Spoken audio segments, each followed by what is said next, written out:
Meus irmãos, nós vamos abrir as nossas Bíblias agora na carta aos Hebreus, capítulo 4, carta aos Hebreus, capítulo 4, do versículo 1 ao versículo 13.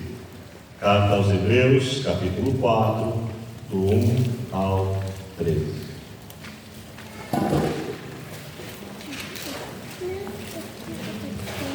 Hebreus 4, do 1 ao 13.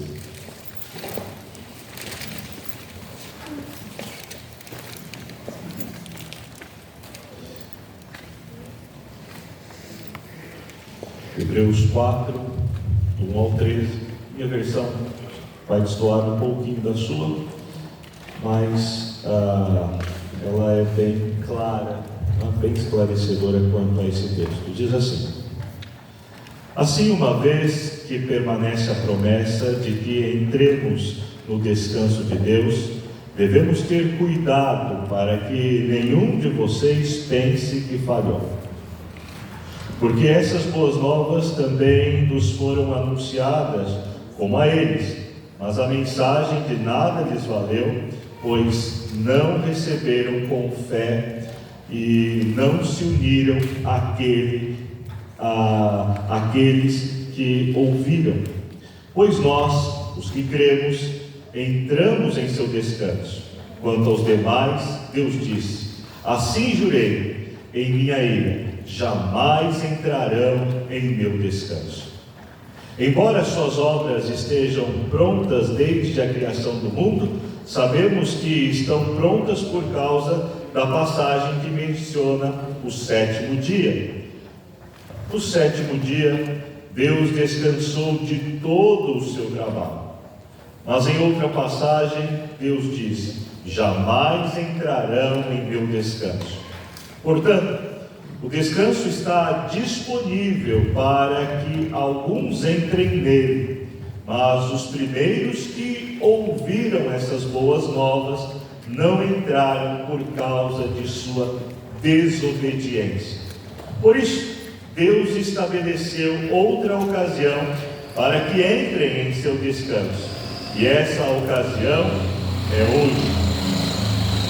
Ele anunciou isso por meio de Davi, muito tempo depois, nas palavras já citadas: hoje, se ouvirem a sua voz, não endureçam o coração. Se Josué lhes tivesse dado descanso, Deus não teria falado de outro dia de descanso por vir. Logo, há ainda um descanso definitivo à espera do povo de Deus, porque todos os que entraram no descanso de Deus descansam de seu trabalho, como Deus fez após a criação do mundo. Portanto, esforcemo-nos para entrar nesse descanso. Mas, se desobedecermos, como no exemplo citado, cairemos. Pois a palavra de Deus é viva e poderosa, é mais cortante que qualquer espada de dois gumes, penetrando entre a alma e o espírito, entre a junta e a medula, e trazendo à luz até os pensamentos e desejos mais íntimos. Nada em toda a criação está escondido de Deus. Tudo está descoberto e exposto diante de seus olhos, e é a Ele que prestaremos conta. Vamos orar. Senhor Deus, rogamos a iluminação e a direção do Espírito Santo nesse momento. Fala ao coração dos teus servos, ó Deus, trata-nos com a tua misericórdia, com a tua graça, e que possamos, ó Deus, ser edificados nesta noite mediante a tua palavra. É no nome de Jesus que nós oramos. Amém. Amém. Irmãos, eu Aproveitei uma ideia do reverendo Eduardo, num culto que ele estava aqui pregando pela manhã. Então ele colocou o seu sermão clipado numa revista, para o sermão não voar. Então aproveitei a ideia. O pastor está lendo revista, então o sermão está aqui, clipado, para podermos trazer sem ser atrapalhados pelo vento. Queridos, lembram de uma palavrinha muito comum no livro de Apocalipse? As cartas que eram destinadas à igreja. O que dizia é: quem tem ouvidos, o que o Espírito diz à igreja. Sim, esta palavra estava chamando a atenção da igreja para ouvir a mensagem do Senhor. O que Deus estava falando através do apóstolo João às igrejas era o que Deus queria tratar na vida da igreja. Deus queria que a igreja escutasse, ouvisse. Nós já pregamos sobre as cartas do Apocalipse. E se você já leu essas cartas, sabe que tem várias ilustrações. E uma das coisas que o Senhor diz é que as igrejas, elas são os candeeiros. E toda vez que ele fala à igreja, ele diz assim: olha, se vocês não ouvirem, eu sou aquele que move o candeeiro. Ou seja, eu é que tiro ele do lugar. Por quê? Porque eu sou o Senhor da igreja. Porque eu sou o cabeça do corpo. Eu sou o dono da igreja. Então o Senhor dizia: então prestem atenção, ouçam, para que eu não mova o candeeiro de vocês. Essa era uma expressão dura do juízo, da justiça de Deus. Deus fala com a sua igreja através da sua palavra. Ele ensina. E isto não é agora no século 21, não foi nos tempos do apóstolo João ou do apóstolo Paulo. Deus fala com a sua igreja desde o início. Ele fala com o seu povo, ele fala com a sua igreja, ele ensina a sua igreja, ele instrui a sua igreja. E os escritos do passado, a Bíblia foi escrita, e os textos do Antigo Testamento, as histórias, os relatos, servem para nos orientar, nos direcionar, para que nós venhamos a aprender com os erros do passado, ou com os irmãos do passado, com os acertos e erros do passado. Então, a Bíblia serve para que aprendamos a vontade de Deus, entendamos o propósito de Deus, conheçamos aquilo que Deus tem para a nossa vida.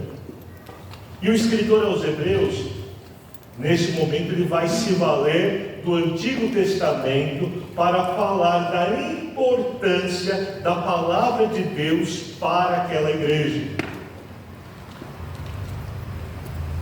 Ele se vale do Antigo Testamento para ilustrar qual deve ser o procedimento da igreja diante da palavra de Deus, qual deve ser a atitude da igreja diante da palavra de Deus. E por que o escritor desta carta está fazendo isso? Porque ele era um crente fiel, preocupado com a vida espiritual da igreja. E através da sua autoridade, do seu cuidado pastoral, do seu profundo conhecimento teológico, bíblico, do Antigo Testamento, ele passa a encorajar os crentes, ele passa a ensinar os crentes, a exortar os crentes. E o objetivo dele, o objetivo principal do escritor aos Hebreus, é que a igreja esteja com a sua fé firmada em Jesus Cristo. Lá no capítulo 12 ele diz que Jesus Cristo é o autor e consumador da nossa fé. Então ele quer que a igreja olhe para Jesus, confie em Jesus. Ele começa os primeiros capítulos mostrando que Jesus Cristo está acima de todas as coisas, e que a igreja deve olhar para Jesus, porque Ele está acima de todos os grandes homens da Bíblia, de todos os heróis do passado, os grandes homens do passado. Ele começa dizendo: olha, Primeiro, Jesus é superior aos anjos, nem os seres celestiais são maiores do que ele é maior do que todos eles. Depois ele diz assim: Jesus é maior do que Moisés. Moisés era a figura central para os judeus. Depois ele diz: Jesus é maior do que Arão. O sacerdócio de Jesus é maior do que o primeiro sumo sacerdote, que foi Arão. E por quê? Qual é o objetivo? O objetivo é levar os crentes daquela carta a permanecerem firmes na sua fé em Jesus. Esse era o objetivo dele. Irmãos, permaneçam firmes na fé em Jesus, confiem em Jesus, creiam em Jesus. E por que ele está fazendo isso? Porque aquela igreja estava enfrentando dificuldades, lutas, perseguições, estava passando por problemas. Aqueles irmãos estavam enfrentando a perseguição dos judeus que moravam ali naquela região do império. Provavelmente essa é uma comunidade formada por muitos judeus. Pelo conteúdo da carta, pelos exemplos utilizados no Antigo Testamento, uma pessoa que não era do povo judeu dificilmente entenderia os argumentos desse escritor. E esses judeus, eles estão sofrendo a pressão cultural, a pressão religiosa, a pressão nacionalista. Eles estão enfrentando esta pressão, estão sendo experimentados com perseguições, tribulações, lutas. E muitos deles começam a fazer o quê? Se afastar da igreja, desanimar, deixar de ir cultuar. Tanto é que no capítulo 10 o escritor diz: não deixem de congregar, não deixem de estar juntos. Essa não é a postura que Cristo quer de vocês. Assim, o escritor quer encorajar os crentes a permanecerem firmes em Jesus e não voltarem atrás. Porque voltar atrás seria um grande retrocesso na vida deles. O escritor aos Hebreus quer que eles entendam que, depois de terem se tornado cristãos, depois de terem experimentado a vocação celeste, depois de terem visto os poderes do mundo vindouro, eles não deveriam abandonar a fé, porque deixar a fé seria a perdição deles, a condenação. E aqui no capítulo 4 ele vai ilustrar isso com a história, com pelo menos 3 passagens bíblicas. Ele vai usar Gênesis, capítulo 2, versículo 2, ele vai usar a história de Josué e ele vai usar o Salmo 95, composto por Davi. Ele vai usar esses 3 textos. O principal argumento do autor, aqui na carta, é que Deus fez uma promessa para o seu povo. É a promessa do descanso. Vejam aí no versículo de número 1. Temamos, portanto, que, sendo-nos deixada a promessa de entrar no descanso de Deus, suceda parecer que alguns de vós tenham falhado. Há uma promessa. Deus fez uma promessa para o seu povo, a promessa do descanso, e de que o seu povo entraria no descanso. Deus fez essa promessa ao povo de Israel. O que seria o descanso? O descanso aí seria entrar na terra de Canaã. Depois que eles saíram do Egito, peregrinaram pelo deserto, eles teriam um descanso, que seria entrar na terra de Canaã. Mas alguns deles falharam, saíram do Egito rumo à terra prometida e não entraram no descanso, ou seja, não herdaram a terra, não receberam a promessa. Eles falharam e não entraram. Esse é o argumento, e o que ele quer é que a igreja entenda que isso pode acontecer nos dias de hoje. Ele usa o exemplo do passado para dizer: e muitos de vocês que abandonam a fé, que deixam a caminhada cristã, que já experimentaram e agora abandonam, muitos não entrarão no descanso de Deus. Se vocês não atentarem para os erros que os irmãos do passado cometeram, vocês não entrarão no descanso. E qual foi o erro do povo de Israel para não entrar no descanso?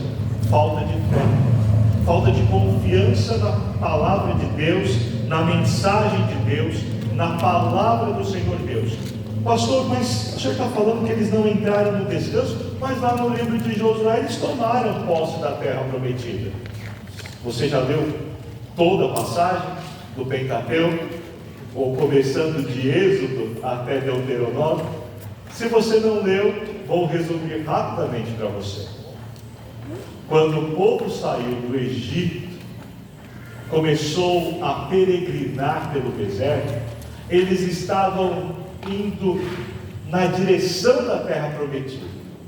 E quando eles chegaram perto da terra prometida, Moisés mandou 12 espias para aquela terra.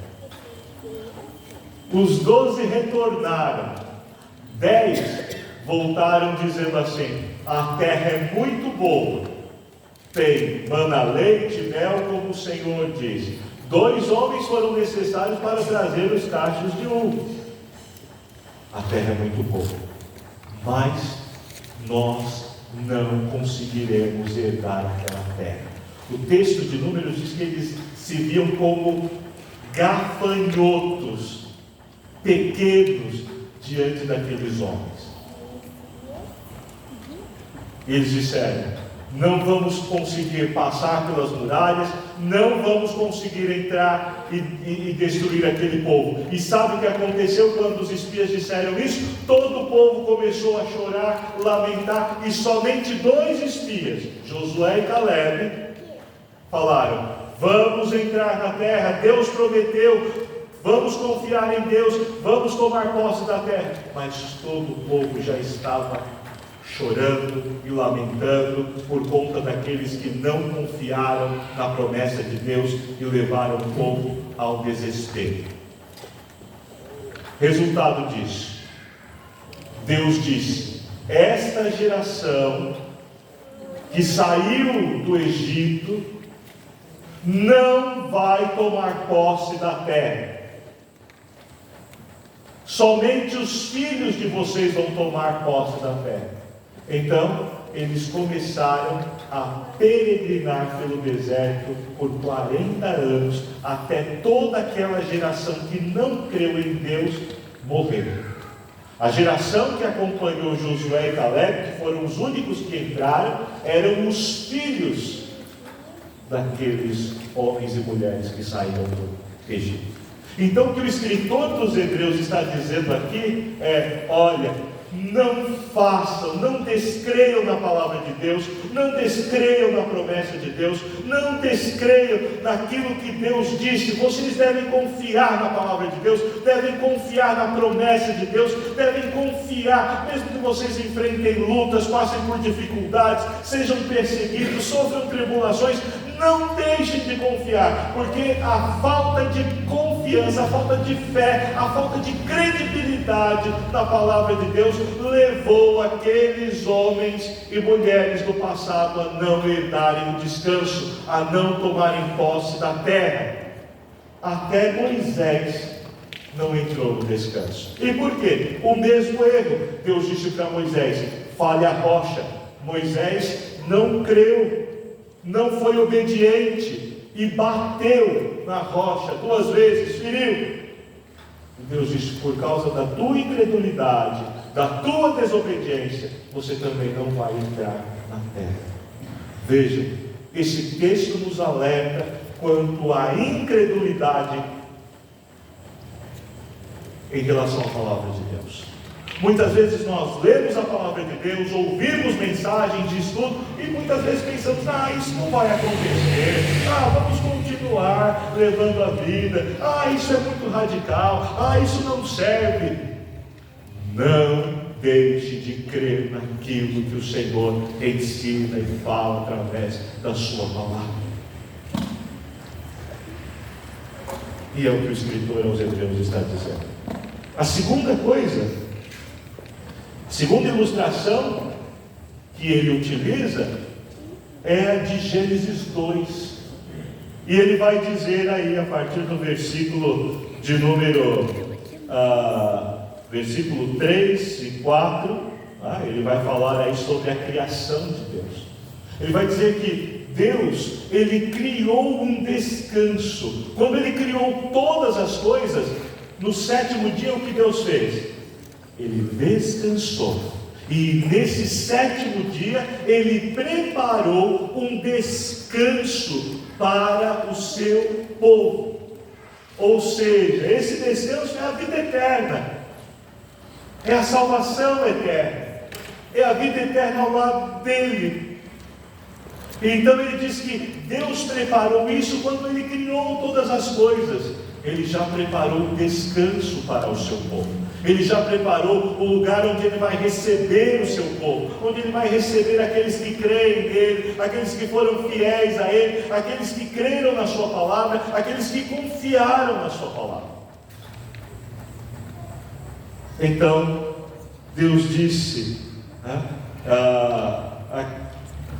para o seu povo, veja aí no versículo de número 4: porque em certo lugar assim disse no tocante ao sétimo dia, e descansou Deus no sétimo dia de todas as obras que fizeram. E novamente no mesmo lugar diz: não entrarão no meu descanso, visto portanto que resta entrarem alguns nele, e que por causa da desobediência não entrarão aqueles aos quais anteriormente foram anunciadas as boas novas.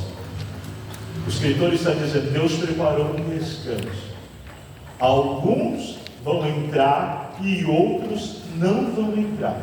Quem não vai entrar nesse descanso? Quem for desobediente, quem não obedecer a sua palavra, quem não crer na sua palavra, quem não tiver compromisso com a sua palavra.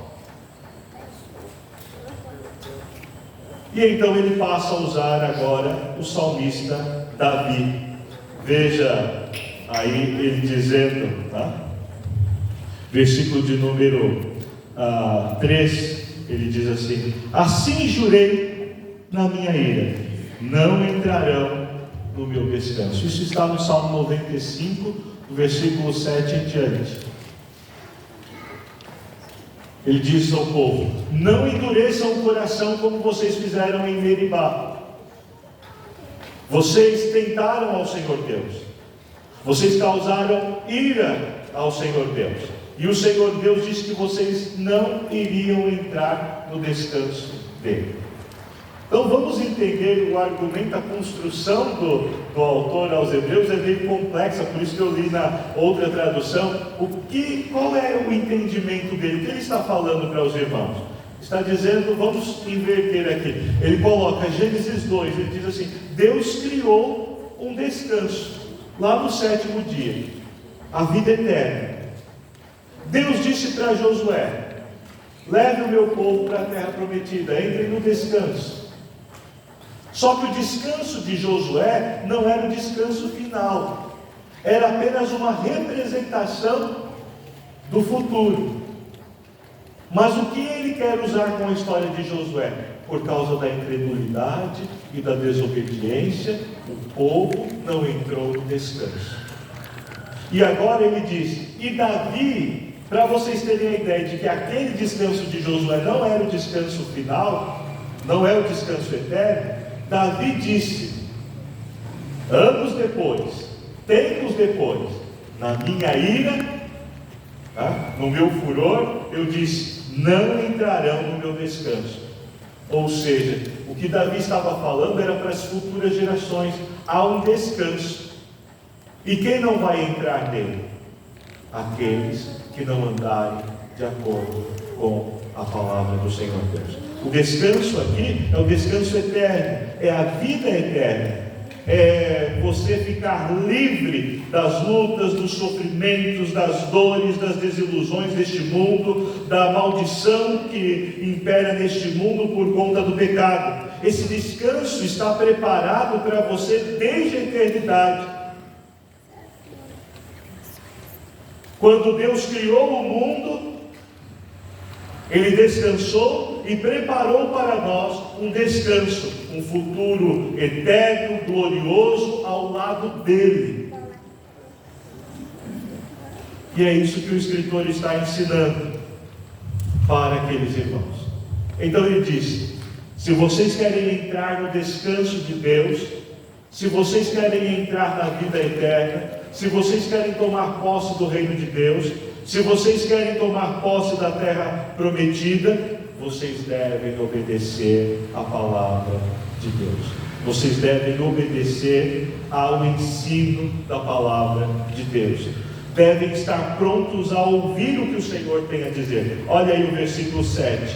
De novo determina certo dia, hoje falando por Davi, muito tempo depois do que ele havia declarado, ele diz: hoje, se ouvires a sua voz, não endureçais o vosso coração. O escritor está dizendo: olha, se vocês escutarem a palavra de Deus, ouvirem a promessa de Deus, escutarem o ensinamento, não fiquem com seus corações endurecidos. Não façam isso. Não tenham essa postura.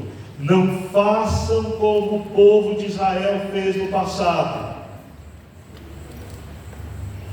Por quê? Porque eles não entraram no repouso. Resta, veja agora o versículo de número 9. Portanto, resta um repouso para o povo de Deus. Agora está falando diretamente para toda a igreja. Porque aquele que entrou no descanso de Deus, também ele mesmo descansou das suas obras, como Deus das suas. Esforcemo-nos, pois, para entrar no descanso, a fim de que ninguém caia, seguindo o exemplo o mesmo exemplo de desobediência. Veja, ele diz: tem um descanso para nós, para a igreja de Deus, para o povo de Deus. Um descanso das dores deste mundo, das lutas deste mundo, das tribulações deste mundo, das dificuldades deste mundo, do choro, da desilusão, das angústias, das enfermidades. Existe um descanso. Assim como Deus descansou, nós também descansaremos ao lado dele eternamente. Versículo 11 ele diz: mas se esforce. Não é abandonando a igreja, não é abandonando o trabalho, não é deixando de servir ao Senhor que vocês vão entrar no descanso. Senão vocês vão falhar, igual aquele povo falhou. Ele diz: se esforcem. Como eles deveriam se esforçar? Permanecendo firmes. Eles deveriam se esforçar, sendo perseverantes. Eles deveriam se esforçar, confiando em Deus, buscando a Deus, orando ao Senhor, colocando as suas dificuldades, as suas lutas na presença de Deus e continuando adiante, não desanimando, abandonando e deixando um compromisso com Deus, deixando a sua fé, abandonando a igreja de Deus. Então ele diz: não sigam o mesmo exemplo daqueles desobedientes do passado. Não façam como eles. E o maior argumento está no versículo 12. Ele vai dizer: olha, eu já ilustrei, há um descanso, o povo de Israel falhou na entrada desse descanso, Deus disse que há um descanso eterno, e que vocês devem procurar ter compromisso com Ele, obedecer, crer na palavra, crer na promessa e seguir. E eu estou dizendo isso, agora ele vai firmar a sua palavra ainda mais. Ele diz: porque a palavra de Deus é viva e eficaz, é mais cortante do que qualquer espada de 2 gumes, e penetra até o ponto de dividir alma e espírito, junta e medula, e é apta para discernir os pensamentos e propósitos do coração. O que ele está dizendo é: Deus não brinca, a sua palavra é séria. Ou você confia, ou você não confia, ou você crê, ou você descrê. E aí ele diz: vocês querem saber se vão entrar no descanso? Querem saber se vocês vão fazer parte desse descanso? Olhem para a palavra de Deus. Por quê? Ela é viva e eficaz.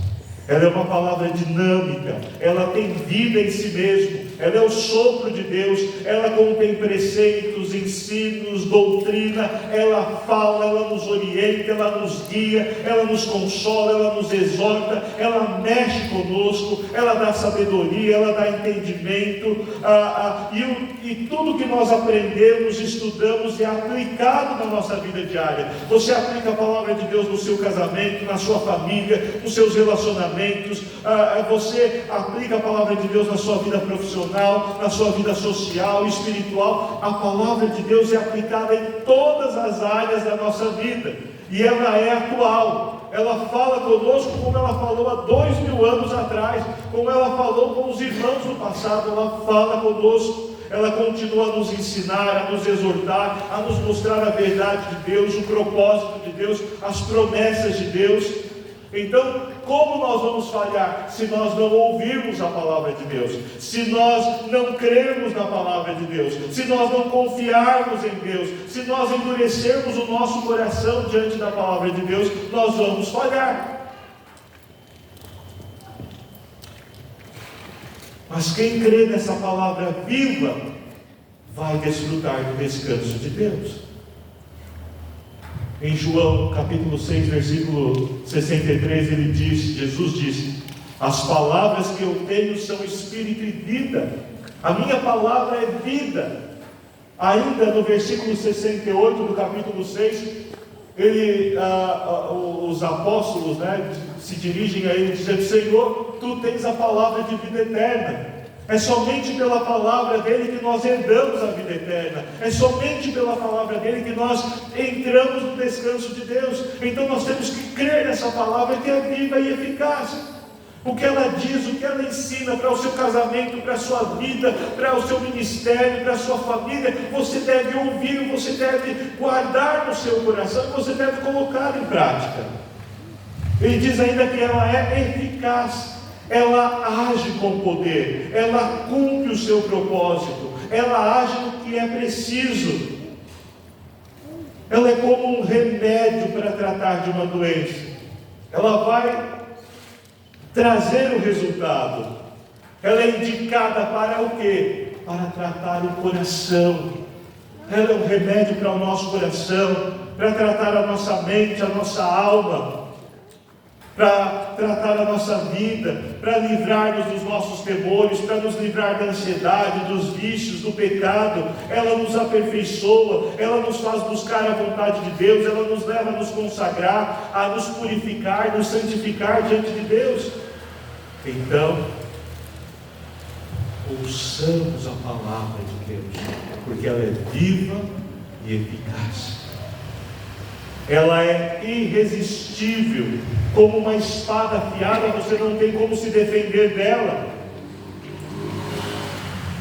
Através da palavra você tem vida e morte, salvação e condenação.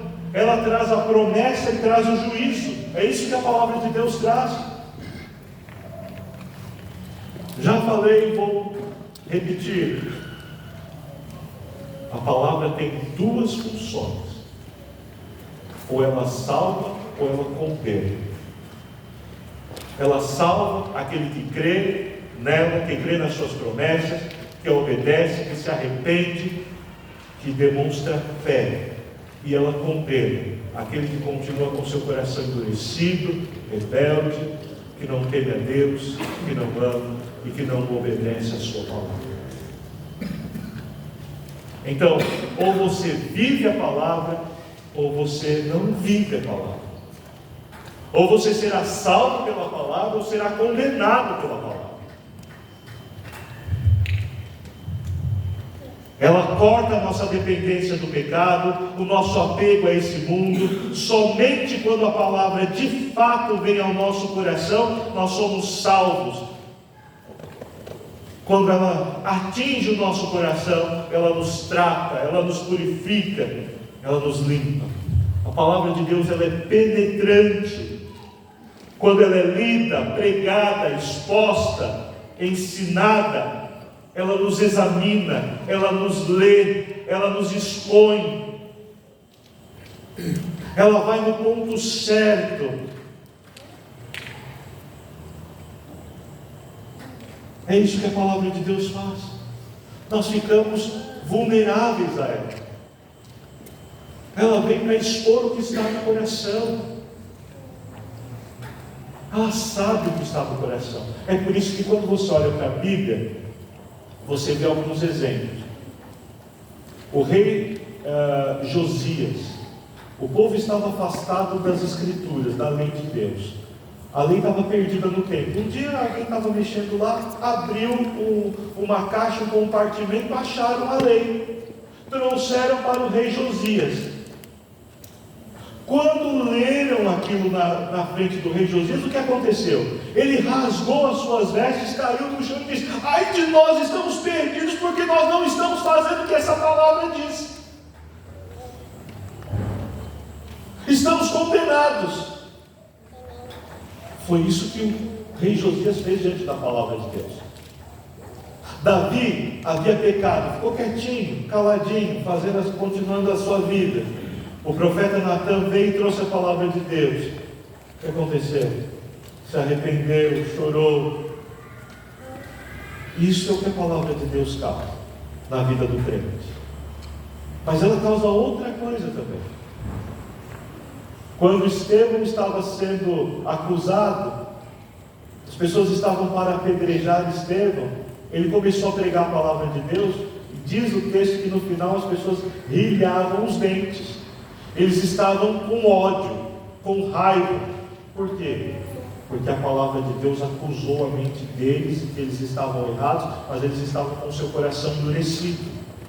Então, a palavra de Deus, ela vai causar ou arrependimento, transformação, mudança. Ela vai fazer você refletir, você avaliar, você olhar para a sua vida, ou ela vai fazer com que você odeie Deus, as pessoas, quem prega, ou ela vai fazer você ficar rebelde, ou ela vai fazer você ficar com ódio daquilo que está sendo pregado e ensinado, porque ou ela vai causar alguma coisa no seu coração. E quando ela não causa, é porque não é a palavra de Deus que está sendo pregada.